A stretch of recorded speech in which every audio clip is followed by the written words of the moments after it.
Homeo books reading রুমে সবাইকে স্বাগতম। আমি মোহাম্মদ সাইদুর রহমান, আপনাদের মাঝে ডাক্তার শাহিন মাহমুদ স্যারের লেখা বই homeopathic case taking off follow up management বইটি নিয়ে আবারও রিডিং রুম শুরু করতে যাচ্ছি। আমাদের আজকের সাবজেক্ট হচ্ছে বা আজকের টপিক হচ্ছে শিশুদের কেস টেকিংয়ে অবশ্য জ্ঞাতব্য বিষয়।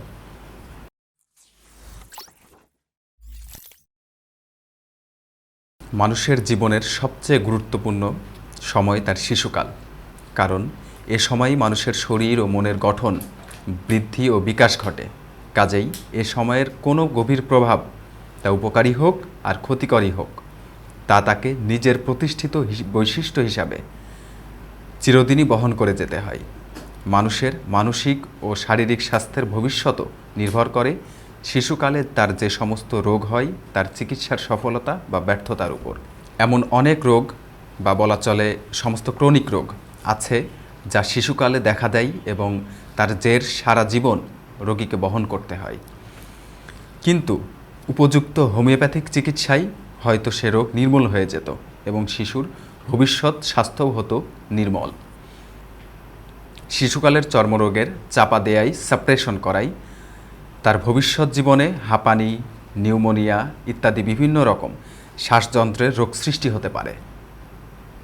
বারবার কৃমির আক্রমণ, বিভিন্ন অ্যালার্জিক প্রবণতা, সাইনোসাইটিস, টনসিলাইটিস, এডেনয়েড এনলার্জমেন্ট, বারবার ঠান্ডা লাগার প্রবণতা ইত্যাদি রোগেরও স্থায়ী আসন তৈরি হতে পারে।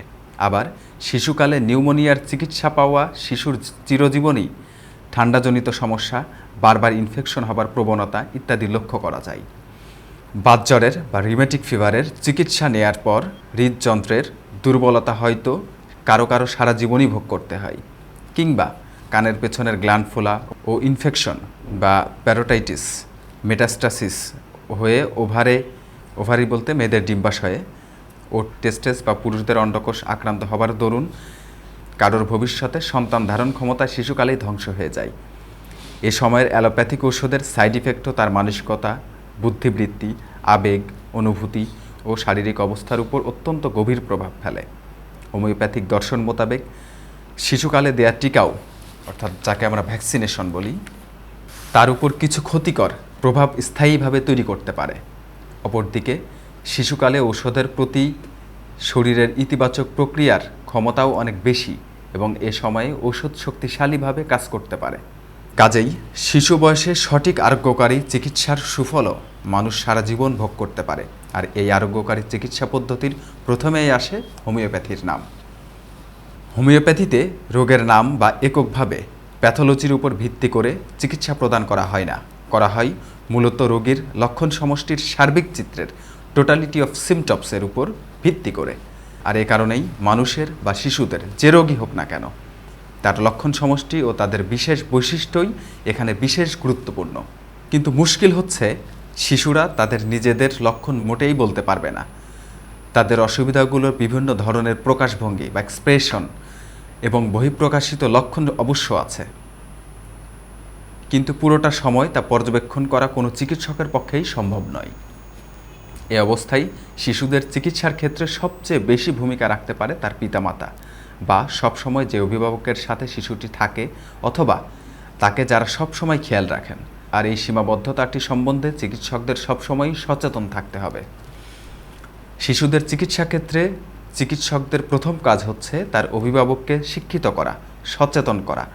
শিশুদের নির্মল আরোগ্য সম্ভব করে ভবিষ্যৎ সুস্বাস্থ্য নিশ্চিত করতে চিকিৎসক লক্ষ্য রাখবেন অভিভাবকগণ যেন হোমিওপ্যাথিক চিকিৎসা করার ক্ষেত্রে কিভাবে শিশুদের রোগ তারা বর্ণনা করবেন, চিকিৎসকের কাছে কোন ব্যাপারগুলো গুরুত্বপূর্ণ, শিশুরা কিভাবে তাদের কষ্ট ও অসুবিধাগুলো প্রকাশ করে, শিশুদের কোন বিষয়গুলো তারা বিশেষভাবে খেয়াল রাখবেন ইত্যাদি বিষয়গুলো সম্বন্ধে সচেতন হন।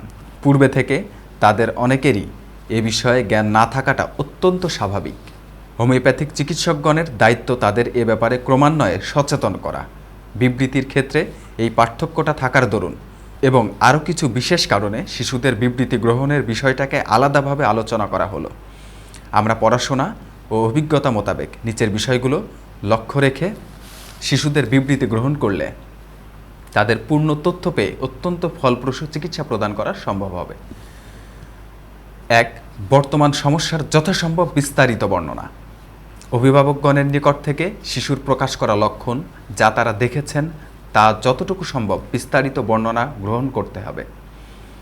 কষ্ট বা যন্ত্রণার সময় শিশু কী ধরনের আচরণ করে, শিশুর কান্নাকাটির পরিমাণ, ধরন ইত্যাদি বিষয়গুলো স্পষ্টভাবে জেনে নিতে হবে। মূল লক্ষণের সাথে আরও যে সমস্ত লক্ষণ থাকে তা যত ছোট বা অপ্রয়োজনীয় বলেই মনে হোক না কেন, চিকিৎসককে অবশ্যই জানতে হবে। অভিভাবকগণকে এমনভাবে সচেতন করতে হবে যাতে তারা শিশুদের প্রতিটি স্বাভাবিক ও অস্বাভাবিক ব্যাপারই ভালো মতো খেয়াল করে রাখবেন এবং তা ব্যাখ্যা করতে পারুন বা না পারুন চিকিৎসককে জানান। 2. যন্ত্রণার হ্রাস বৃদ্ধি সংক্রান্ত তথ্য। যন্ত্রণা কী অবস্থায় বৃদ্ধি পায় বলে মনে হয় বা শিশুর কান্না, চিৎকার, কষ্টকর ভাব কোন অবস্থায় বেশি হয় এবং কোন অবস্থায় আরাম পায়, অভিভাবকগণ যেন তা লক্ষ্য করে চিকিৎসককে জানান। এই হ্রাস বৃদ্ধি ভালোভাবে খেয়াল করে জানাতে পারলে শিশুদের খুব দ্রুত সেরে ওঠা সম্ভব হয়। রোগী বদ্ধ ঘরে নাকি খোলা বাতাসে গেলে ভালো থাকে, পেটের ব্যথা বা কানের ব্যথা হলে কোন ভঙ্গিতে শোয়ালে শিশুটি আরামে থাকে, যন্ত্রণার সময় শব্দ, আলো, সঙ্গীত, স্পর্শ, ঠান্ডা, গরম, রৌদ্র, তাপ, চাপ, শীতলতা ইত্যাদি বিষয়গুলো কী ধরনের প্রভাব ফেলে তা খেয়াল করে চিকিৎসককে জানতে হয়। দিনে বা রাত্রের কোনো নির্দিষ্ট সময়ে, কোনো নির্দিষ্ট সময় পর পর সমস্যা দেখা দিলে বা সমস্যা কমে গেলে তার পরিষ্কার তথ্যও চিকিৎসককে জানতে হয়। তিনি অভিভাবকগণকে সচেতন করে দিবেন ছোট বাচ্চাদের কথার উপর যেন তারা নির্ভর করে বসে না থাকেন। শিশুদের কথাকে নির্দ্বিধায় গ্রহণ করা কোনো যৌক্তিক কাজ নয়। অভিভাবকগণ বিভিন্ন ক্ষেত্রে ও অবস্থায় শিশুর অভিব্যক্তি থেকে তার আরাম বা কষ্টকে আন্দাজ করবেন। অনুমান না করতে পারলে তা হুবহু চিকিৎসকের নিকট বর্ণনা করবেন, আর এই বিষয়গুলো সম্বন্ধে চিকিৎসক অবিরত অভিভাবককে প্রশিক্ষিত করবেন। 3. শারীরিক গঠন ও ধাতু প্রকৃতির বিস্তারিত বর্ণনা। সব শিশুদের শারীরিক গঠন ও বৃদ্ধি একরকম নয়। কোনো শিশুর হয়তো জন্মের সময় মাথাটা বড় ছিল, যাকে আমরা ব্রহ্মতালু বা ফন্টানেল বলি, দেরিতে বন্ধ হয়েছে। কেউ হয়তো কথা বলা দেরিতে শিখেছে, কেউ হাঁটতে অনেক সময় নিয়েছে, কারো হয়তো দাঁত উঠতে অস্বাভাবিক বেশি সময় লেগে গেছে, কারোর হয়তো এগুলো সবই দ্রুত হয়েছে, কারো হয়তো তোতলামি আছে কিংবা কোনো কোনো শব্দ দাঁতে লাগে। এসব কিছুই শিশুর বিশেষ ধরনকে প্রকাশ করে।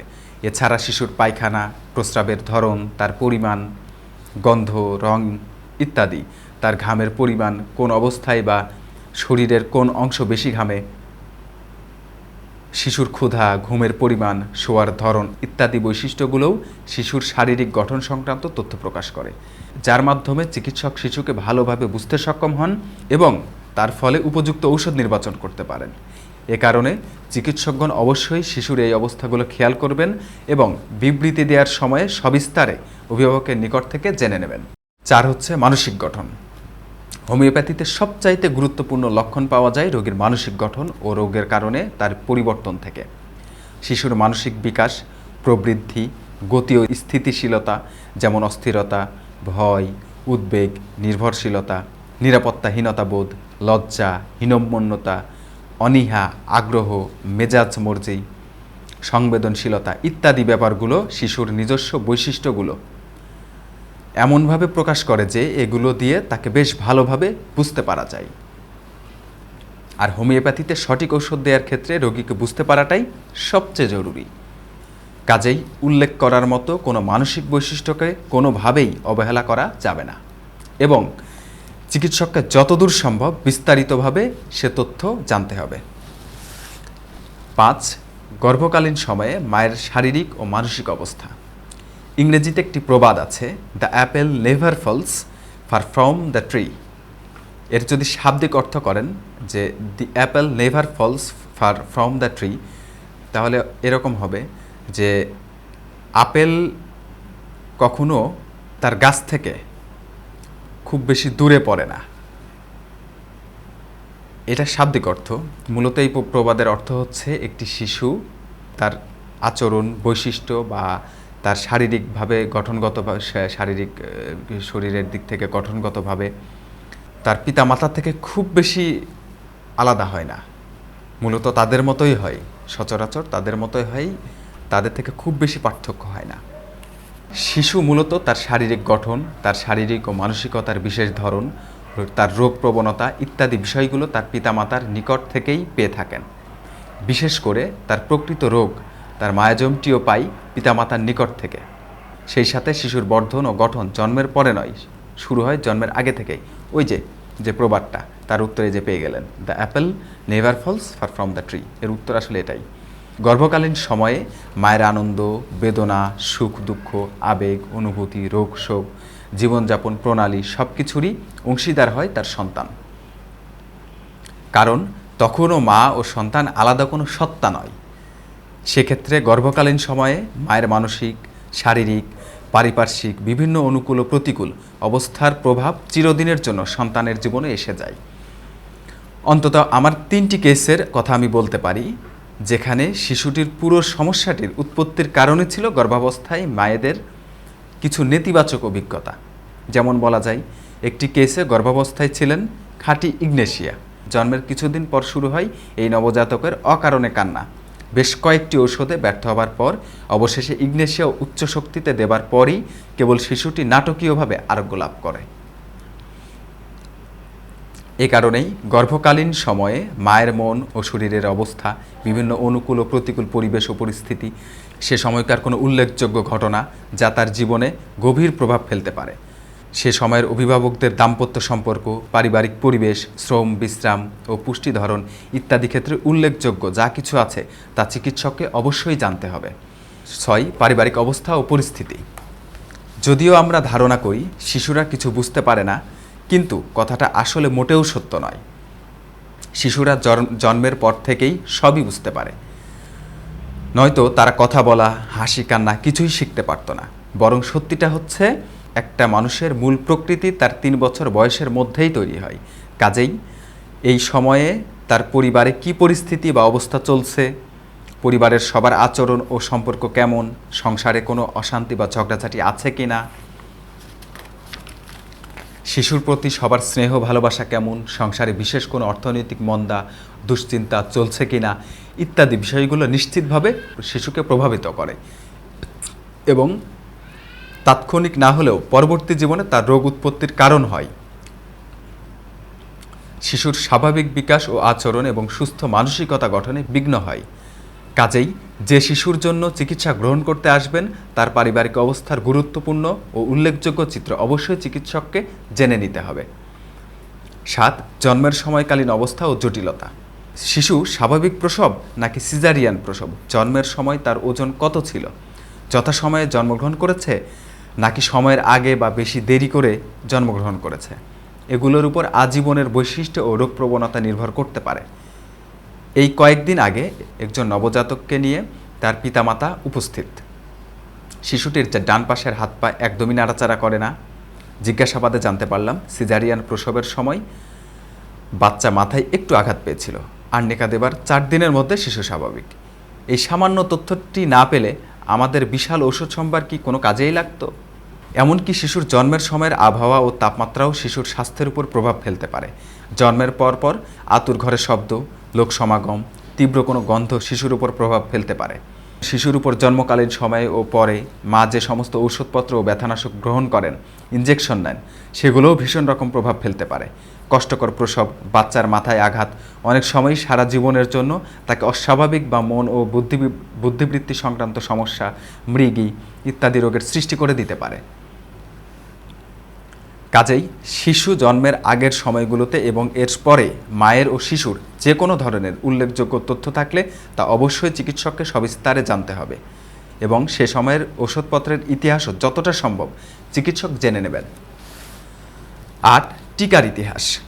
সব ধরনের চিকিৎসা পদ্ধতিতে শত শত রোগীর কেস রেকর্ড থেকে এটা ধারণা করা হয় যে টিকা শিশুদের জীবনে বহুমুখী সমস্যা সৃষ্টি করতে পারে কিংবা অবিরতই করে যাচ্ছে।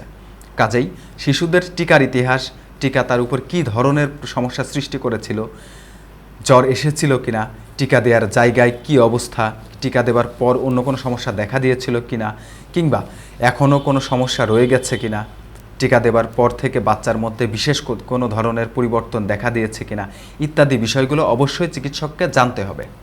9 হচ্ছে বংশগত প্রভাব। এটা এখন সবাই জানে যে বংশগত রোগ বা স্বাস্থ্যের অবস্থা উত্তরসূরিদের স্বাস্থ্যকে প্রভাবিত করে। বাবা এবং মায়ের বংশের ব্যক্তিদের রোগের প্রাদুর্ভাব, ধরন, কোন বয়সে রোগগুলো দেখা দিয়েছে, কার কোন রোগে মৃত্যু হয়েছে ইত্যাদি ব্যাপারগুলো রোগীর নিজের শরীরে আক্রান্ত রোগের গভীরতা, ভবিষ্যতে এর অগ্রগতি বা ক্ষতির সম্ভাবনা, এ থেকে আরোগ্য প্রাপ্তির সম্ভাব্যতা, আরোগ্যের সম্ভাব্য সময়, রোগটির জটিলতার সম্ভাবনা ইত্যাদি ব্যাপারগুলো সম্বন্ধে ধারণা করতে অত্যন্ত সহযোগিতা করে। আর শিশুরা যেহেতু নিজেদের রোগের ধরন নিজেরা বলতে পারবে না, সেক্ষেত্রে বংশগত রোগের ইতিহাস অনেক সময় শিশুর কী ধরনের সমস্যা দেখা দিচ্ছে তা নিশ্চিত নির্ণয় করতে সহযোগিতা করে। এই বংশগত স্বাস্থ্যের প্রভাব এতটাই গুরুত্বপূর্ণ হতে পারে যে কোনো কোনো সময় সঠিকভাবে নির্বাচিত ঔষধের মাধ্যমে রোগীর লাগাতার উন্নতিও হঠাৎ থেমে যেতে পারে এবং বংশে কী ধরনের রোগের প্রভাব বেশি তা খেয়াল করে সেই প্রভাব দূর করার জন্য প্রয়োজনীয় পদক্ষেপ ও ঔষধ দেবার পরই একমাত্র পুনরায় উন্নতি শুরু হয়। কাজেই হোমিওপ্যাথিক চিকিৎসা শুরু করার আগেই যতটুকু সম্ভব বাবা ও মা উভয় দিক থেকে বংশের যাদের সাথে রক্তের সম্পর্ক আছে তাদের রোগ সম্বন্ধে জেনে নেওয়া চিকিৎসকের জন্য অপরিহার্য। বর্তমান সময়ে বিশেষভাবে এই ব্যাপারটিতে নজর রাখতে হবে। আমার ব্যক্তিগত অভিজ্ঞতা থেকে বলতে পারি, অধিকাংশ শিশুরই চিকিৎসার শুরুতে, চলমান অবস্থায় অথবা শেষে নির্মূল আরোগ্য করতে চিকিৎসার কোনো না কোনো পর্যায়ে মায়াজমকে বিশেষভাবে চিহ্নিত করে তদনুযায়ী নোসোর্স ব্যবহার করতেই হয়। কাজেই কেস টেকিংয়ের সময়টিতেই এর গুরুত্ব উপলব্ধি করে যথাসময়ে যথাযথ ব্যবস্থা নিতে পারার জন্য ব্যাপারটিকে লক্ষ্য রাখতে হবে। 10. পূর্বে আক্রান্ত রোগ বা কোনো রকম অস্বাভাবিকতা। পূর্বে শিশুর অন্য কি ধরনের সমস্যা দেখা দিয়েছে এবং এজন্য কি ধরনের চিকিৎসা নেওয়া হয়েছে, এই তথ্যগুলো সব রোগের ক্ষেত্রেই গুরুত্বপূর্ণ। অতীতে চর্মরোগ চাপা দেওয়ার ইতিহাস, নিউমোনিয়ার অসম্পূর্ণ চিকিৎসা, টিকা থেকে সৃষ্টি হওয়া জটিলতার অসম্পূর্ণ নিরাময় ইত্যাদি ঘটনাগুলো প্রতিদিনের ঘটনা। এছাড়াও নিউন্যাটাল অপথ্যালমিয়া, জন্ডিস, মিলিয়ারিয়া ইত্যাদি রোগগুলোর তীব্রতা, এ সময়ে নেওয়া পদক্ষেপ ও চিকিৎসার ইতিহাস চিকিৎসককে যতটা সম্ভব জানতে হবে। আমি আমার ক্লিনিক্যাল প্র্যাকটিসে অটোরিয়া সাপ্রেসড করে স্থায়ী ঠান্ডা প্রবণতা, টনসিলাইটিস তৈরি হতে দেখেছি। হামের অবদমনে পরে কোমায় চলে যাওয়া শিশুকে দেখেছি আর্নিকাতে আরোগ্য হয় এবং এরকম আরও বহু ঘটনার কথা উল্লেখ করা যায়। এই ঘটনাগুলো বর্তমান সময়ের শিশুদের রোগের ক্ষেত্রে নিত্য নৈমিত্তিক ঘটনা। কাজেই যে কোনো উপসর্গের চিকিৎসাই কেস রেকর্ডকারী চিকিৎসককে এই ব্যাপারগুলো সম্বন্ধে শুরুতেই অবগত হতে হবে।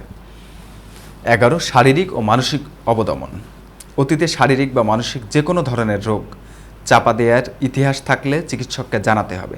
শিশুকে ধমকিয়ে বিরক্ত করতে বারণ করিয়ে শিশুর স্বাভাবিক প্রবৃত্তিকে রুদ্ধ করা কিংবা বাম হাতি শিশুকে জোর করে ডান হাতে লেখা শেখানো, পড়াশোনার জন্য অতিরিক্ত চাপ প্রয়োগ করা ইত্যাদি অনুভূতি চাপা দেওয়ার ঘটনা চারপাশে অহরহ দেখা যায় এবং এগুলো থেকে সৃষ্টি হওয়া কোনো অস্বাভাবিকতা বা এর কারণে বাচ্চার আচরণে বিশেষ কোনো পরিবর্তন এসে থাকলে সেটাও চিকিৎসককে অবশ্যই জানতে হবে। আমার অন্তত সালফারের আরোগ্য হওয়া কেসের কথা মনে আছে, যেখানে বামহাতি শিশুকে জোর করে ডান হাত দিয়ে লেখানোর অভ্যাস করতে যাবার পরই ভীষণ রকমের মানসিক লক্ষণের উদ্ভব ঘটে। কাজেই এ ব্যাপারগুলোকে বিশেষ গুরুত্ব সহকারে চিকিৎসককে উদ্ঘাটন করে নিতে হবে। 12. শিশুর পছন্দ অপছন্দ। সুস্থ অবস্থায় এবং রোগ চলাকালীন সময় এই দুটি অবস্থাতেই শিশুর পছন্দ অপছন্দ চিকিৎসা ক্ষেত্রে একটি গুরুত্বপূর্ণ ব্যাপার। সুস্থাবস্থায় তার শিশুর নিজস্ব ধরন এবং রোগ চলাকালীন সময়ে তার রোগের নিজস্ব ধরন প্রকাশ করে। শিশু খোলা বাতাস পছন্দ করে নাকি গরম ঘর, গায়ে কাপড় রাখতে চায় নাকি খোলা রাখতে চায়, কোলে থাকতে চায় নাকি থাকতে চায় না, কী ধরনের খাবার পছন্দ করে, লোকজন পছন্দ করে কিনা, স্পর্শ করা বা আদর করা পছন্দ করে নাকি কেউ তার দিকে তাকালেও বিরক্ত হয় ইত্যাদি তথ্যগুলো সঠিক ঔষধ নির্বাচন করতে গুরুত্বপূর্ণ ভূমিকা রাখে। কাজেই শিশুর উল্লেখযোগ্য পছন্দ অপছন্দগুলো চিকিৎসক অবশ্যই অভিভাবকগণের নিকট থেকে পরিষ্কারভাবে জেনে নেবেন। 13. শিশুর বৃদ্ধির সময়ের সমস্যাবলী। শিশুর হাঁটতে শেখা, কথা বলতে শেখা, দাঁত ওঠা ইত্যাদি বিভিন্ন পর্যায়ে বিভিন্ন রোগে আক্রান্ত হতে পারে, কিন্তু সব শিশু একই রকমভাবে একই রোগে আক্রান্ত হয় না। কারো মৃগীর দেখা দেয়, কারো নিউমোনিয়া, কারো ডায়রিয়া বা ডিসেন্ট্রি। শিশুরা তাদের নিজস্ব রোগ প্রবণতা, শারীরিক গঠনের দুর্বলতা বা তার নিজস্ব বৈশিষ্ট্য অনুযায়ী ভিন্ন ভিন্ন রূপে আক্রান্ত হয়। কাজেই এই ইতিহাস শিশুর নিজস্ব বৈশিষ্ট্য এবং তার শরীরের বিভিন্ন অংশের দুর্বলতার চিহ্ন। এ কারণে এ সময়ে উল্লেখ করার মতো রোগ লক্ষণ থাকলে তা অবশ্যই চিকিৎসক গুরুত্ব সহকারে বিবেচনা করবেন। সর্বশেষ 14 নম্বর হচ্ছে মায়ের স্বাস্থ্য। শিশুদের স্বাস্থ্যকে মায়ের শারীরিক ও মানসিক স্বাস্থ্য সবসময়ই প্রভাবিত করতে থাকে। রেগে যাওয়া মায়ের দুধ খেয়ে শিশুর পেটের সমস্যা দেখা দিতে পারে। তেমনি মায়ের পুষ্টির অভাব সন্তানের শরীরেও পুষ্টির অভাব তৈরি করতে থাকে। উদাসীন মায়ের সন্তানদের স্বাভাবিক মানসিক স্বাস্থ্য গঠিত হয় না। সন্তানের প্রতি মাতা পিতার স্নেহ প্রদর্শনের ঘাটতি, এমনকি পর্যাপ্ত পরিমাণে স্পর্শের ঘাটতিও তার মধ্যে বিভিন্ন প্রকার শারীরিক ও মানসিক সমস্যার সৃষ্টি করতে পারে। অনেক শিশুর দুধ খেতে অনিচ্ছা করার কারণ কিংবা পেটের সমস্যার কারণ শিশুর কোনো রোগের কারণে না হয়ে মায়ের দুধের দূষণের কারণেও হতে পারে। মা অ্যালোপ্যাথিক চিকিৎসার অধীনে থাকলে তার খাওয়া ঔষধের প্রভাব ও তার সাইড ইফেক্ট শিশুর উপরও পড়তে পারে।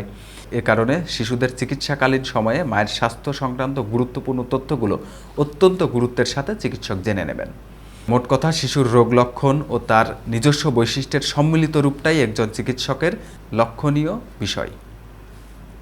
কোনো একটা তরুণ রোগে, অ্যাকিউট ডিজিজে হয়তো এত বিস্তারিত তথ্যের প্রয়োজন হবে না, কিন্তু মানুষের তরুণ রোগ তার চিররোগের সাময়িক তরুণ প্রকাশভঙ্গি, অ্যাকিউট এক্সাসারবেশন অফ ক্রনিক ডিজিজ ব্যতীত আর কিছুই নয়। কারো মাঝে প্রদাহ, যে কোনো ধরনের ইনফেকশন কিংবা নিউমোনিয়া বা যক্ষার প্রবণতা না থাকলে তার এগুলো দেখা দেবে না। টাইফয়েডের জীবাণুর মধ্যে সারা জীবন অতিবাহিত করলেও টাইফয়েড দেখা দেবে না, যদি না টাইফয়েডে আক্রান্ত হবার মতো জীবনী শক্তির দুর্বলতা তার মধ্যে থাকে। আর এই অভ্যন্তরীণ দুর্বলতা কোনো রোগের তরুণ অবস্থা নয়। কাজেই অন্তত প্রথমে একবার চিকিৎসককে শিশুর এই বিস্তারিত তথ্য সংগ্রহ করে নিতে হবে এবং এর যে কোনো তথ্যের যে কোনো ধরনের পরিবর্তন, উপশম বা আরোগ্য নিয়মিত জেনে নিতে হবে। তাতে এই তরুণ আক্রমণ কেটে যাবার পর তার পরবর্তী আক্রমণ প্রবণতা চিরদিনের জন্য নির্মূল করা সম্ভব হবে। আর শিশু ও তার পরবর্তী বংশধরদের সুস্বাস্থ্যটাও নিশ্চিত এবং নিরাপদ করা সম্ভব হবে। তো সবাইকে শুভেচ্ছা জানিয়ে আজকের মতো এখানেই শেষ করছি। আগামী দিনে অন্য আরেকটি চ্যাপ্টার নিয়ে আপনাদের সাথে দেখা হবে। এতক্ষণ আমাদের সাথে থাকার জন্য সবাইকে ধন্যবাদ এবং আন্তরিকভাবে শুভেচ্ছা।